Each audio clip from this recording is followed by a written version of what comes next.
Привет, дорогие друзья! Ну что, я очень долго ждал, кого же обвинят и какой же будет результат расследования того, что случилось в Макеевке, где погибли сотни, то есть я по-прежнему утверждаю, что там погибли сотни российских военнослужащих. Но сейчас сначала была цифра 63, сейчас уже говорят 89. Вы увидите, что будет где-то 100, а может быть не будет. Потому что тема как будто бы замята. Потому что официальный представитель Минобороны Российской Федерации в лице генерал-лейтенанта рассказал о том, какой вердикт. То есть все, они провели расследование, и они знают, кто в этом виноват и что в этом виновато. Ну, для начала рассказывают о том, что ответным огнем «Хаймерс», из которого были уничтожены российские военнослужащие, он также был уничтожен. Плюс к этому были уничтожены еще сотни украинских военнослужащих. Ну, тема обычная. Ответным огнем пусковая установка реактивной системы залпового огня, из которой ВСУ вели огонь по Макеевке, уничтожена. Также в результате ракетных и авиационных ударов по скоплению военной техники в районе железнодорожной станции Дружковка Донецкой Народной Республики уничтожены еще 4 пусковых установки реактивных систем залпового огня «Хаймерс», 4 боевые машины РСЗО РМ-70 «Вампир», более 800 реактивных снарядов к ним, 8 автомобилей, а также более 200 украинских националистов и иностранных наемников. Кроме того, в районе Масловки, под Краматорском, поражен пункт временной дислокации одного из подразделений иностранного легиона, где уничтожено более 130 иностранных наемников. Я поставил бы под сомнение и это по одной простой причине. Видео стрельбы по Макеевке снималось. Они украсили автомобиль, спокойно сняли эту стрельбу и уехали. Дело в том, что, смотрите, если бы этот автомобиль был уничтожен, эта установка была уничтожена, то вряд ли это видео появилось бы спустя буквально, если мы знаем, когда был прилет, плюс-минус 15-20 минут после обстрела, оно появилось уже в сети. Просто тогда еще никто не знал, куда стреляли. Некоторые делали там глупые предположения о том, что, наверное, стреляли там по Москве. По Москве «Хаймерс» не добьет, наверное, пока что. В общем, все эти россказни о том, что там было уничтожено в ответ, все это должно поднимать боевой дух. Это понятно. Непонятно другое. Даже с этим даже не будем спорить. Непонятно другое. И на это, это все послушали, это рассказ, объяснение Минобороны Российской Федерации, военкоры, хорошие военкоры, разные военкоры. И они так как-то так к этому отнеслись, знаете. Я их могу понять, то есть я их не обвиняю сразу. Если у тебя есть начальство, если ты можешь потерять свое место, если ты еще что-то, то ты так и относишься. Они так, знаете, сказали, да, мы так и думали, что ребят обвинят. Обвинили таки ребят. Оказалось, что для того, чтобы засечь, где они находятся, были использованы мобильная сеть. По мобильной связи определили их местонахождение, точное местонахождение. И это официально объясняет Минобороны Российской Федерации. В настоящее время работает комиссия по расследованию обстоятельств происшествия. Но уже сейчас очевидно, что основной причиной произошедшего стало включение и массовое использование, вопреки запрету, личным составом мобильных телефонов в зоне досягаемости средств поражения противника. Данный фактор позволил противнику запеленговать и определить координаты расположения военнослужащих для нанесения ракетного удара. В настоящее время принимаются необходимые меры по исключению подобных трагических происшествий в будущем. Теперь давайте из мира Минобороны Российской Федерации перенесемся в реальный мир. И я расскажу, как это бывает в реальном мире. На самом деле, еще где-то до 2011 года нас интересовало, как действуют спецслужбы Украины, когда им надо засечь какого-то там преступника или того, кого они считают преступником. Потому что нам это надо было. В общем, тогда начали брать некоторых людей, одного там на заправке взяли, другую, она зашла там кого-то в гости, и они очень оперативно определяли местоположение с точностью до 2 метров. Туда выдвигалась группа захвата, и там уже захватывали этого человека. Как они это делали? Конечно, по мобильной связи. Они определяли CID и LAC по вышкам мобильной связи. Это азимут, проще говоря, который позволяет вычислить примерное местоположение, но достаточно точно. Они использовали для этого вышки мобильных операторов и доступ к этим вышкам. Тут есть один нюанс. Ну, можете сказать, так вот то же самое. Нет, тут есть один нюанс. Вышки мобильных операторов в Украине принадлежат Украине. И доступ к ним, конечно же, имеет спецслужба Украины. СБУ, может быть, Главное управление разведки, может быть, МВД, все подряд. Те службы, которым положено иметь к ним доступ. В России ситуация несколько иная. И к российским вышкам мобильной связи украинские спецслужбы доступа не имеют. Их можно только снабжать этой информацией. А это уже тогда совсем какое-то другое вырисовывается картина. Тогда оказывается, что не мобилизованные виноваты.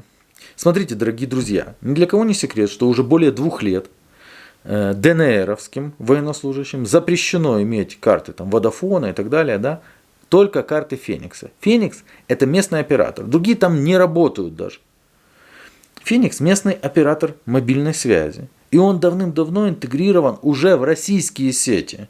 И доступа, конечно же, к этим вышкам у Украины нет и быть не может. Я не знаю, кто консультирует Министерство обороны Российской Федерации для того, чтобы они выходили и говорили вот это вот. Но по сути это чистосердечное признание. Потому что таким образом они признают, не-не-не, мы на самом деле мобилизованные не виноваты в том, что, мол, якобы включили и начали звонить своим близким. А кто-то взял и слил им, причем кто-то непростой, а кто-то, кто имеет доступ к такой информации, взял и слил эту информацию. Но, конечно, крайними всегда проще сделать вот этих вот мобилизованных. Вы меня понимаете? Я уверен, что да. А вот российское командование, когда до него дойдет бред, который они произвели вообще на свет, вполне возможно выдумает еще какую-то версию, а может быть и нет. Потому что для того, чтобы они выдумали какую-то версию, нужно хоть минимальное общественное давление. Ку-ку, нас не устраивает эта версия. Вы несете дичь. Потому что или вы сами слили, или вы просто врете. Теперь относительно погибших. Смотрите, я обратился к родственникам погибших, и тогда начали использовать антикриз в этом случае. Самым дебильным образом они начали говорить, Шари собирает информацию, секретную информацию. О ком секретную? О погибших. Да? То есть спецслужбы Украины очень интересуют погибшие. Это надо очень важно знать, особенно мобилизованные, их просто интересует. На самом деле нет. Но родственники погибших начали говорить простую вещь. Почему они опасаются? Потому что если начнешь много говорить, то родного не признают убитым или там тяжело раненым, а могут признать пропавшим без вести. И тогда могут начать вставлять палки в колеса относительно компенсации. За тяжелого 3 миллиона, за погибшего 5 миллионов. Вы понимаете, тяжелые, они же все равно вернутся. Они же воевать не будут. Эта информация не может интересовать никакие нахрен спецслужбы. Это самый тупой антикриз, который я слышал. Я поэтому уверен, что списка погибших не будет. Тоже по простой причине. Потому что если они говорят 89 человек, пусть будет 100 человек. Но если они туда разместят 100, а погибло 400, то родственники остальных 300 тогда на самом деле поднимут кипиш. Потому что их родственники, получается, там не погибли, не могут претендовать на компенсацию и так далее. Понимаете меня, да? Пока что то, что я вижу, это просто тупую ложь Минобороны Российской Федерации, которая опровергается вот так вот. Мобилизованные не виноваты в том, что они включили телефоны и там кому-то позвонили. Плюс, конечно же, мы абсолютно уверены, что звонили они, скорее всего, посредством мессенджеров. У меня все. Судя по тому, что я увидел, какой возраст погибших, да, там 98-й год, там 2000 год, да. То есть это молодые люди, они, конечно, звонили по мессенджерам. У меня все пока что. И этого не расскажут, скорее всего, военкоры, которые тоже, я думаю, это прекрасно понимают. Но я без претензий. Пока. Снимай за спортом, слушай маму и папу, нажимай, что тебя братья. Дорогие харьковчане и гости города Харькова, 25 декабря состоялся благотворительный марафон, в котором приняли участие дети и взрослые. Дети бежали дистанцию 500 метров, взрослые пробежали 5 километров. Здоровый образ жизни – это то, что нас спасет, то, что мы должны преследовать.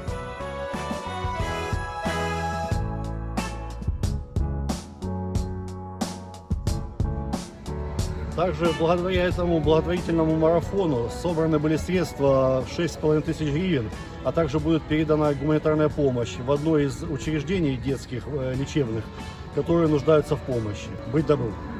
Быть миру.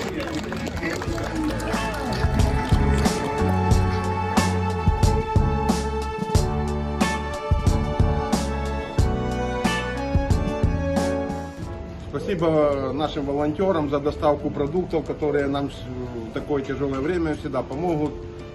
Доставили пайки людям, нуждающимся, пенсионерам, многодетным по улице Строителей 10. Все благодарны, мирного неба и всего хорошего. Очень большое спасибо.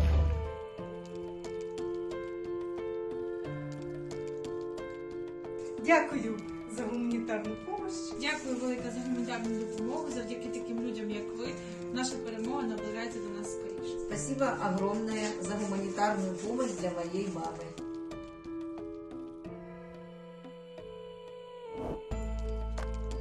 Добрый день, на связи Харьков. На прошлой неделе наша команда выполнила 8 заявок, раздав продуктовые наборы на 14 человек. Мы снова помогли 2 маломобильным пенсионерам средствами гигиены и памперсами для взрослых.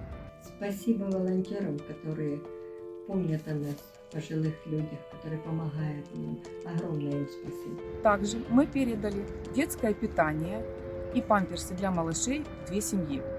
Спасибо волонтерам за памперсы и питание. Для ребенка с особыми потребностями привезли необходимые лекарства и средства гигиены. Привет, друзья! На этой неделе мы поздравили детей одного из районов города Чугуева и подарили им сладости. Именно дети сейчас лишены нормальной жизни, школы и своего детства.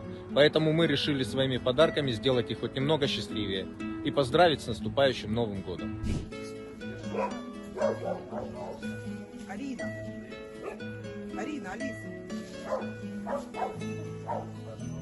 Также мы поздравляем чугуевцев и желаем в новом году счастья, радости, улыбок и мира. Берегите себя и берегите своих близких. Всех с наступающим Новым годом! Занесли бабушке продукты. Здоровья вам!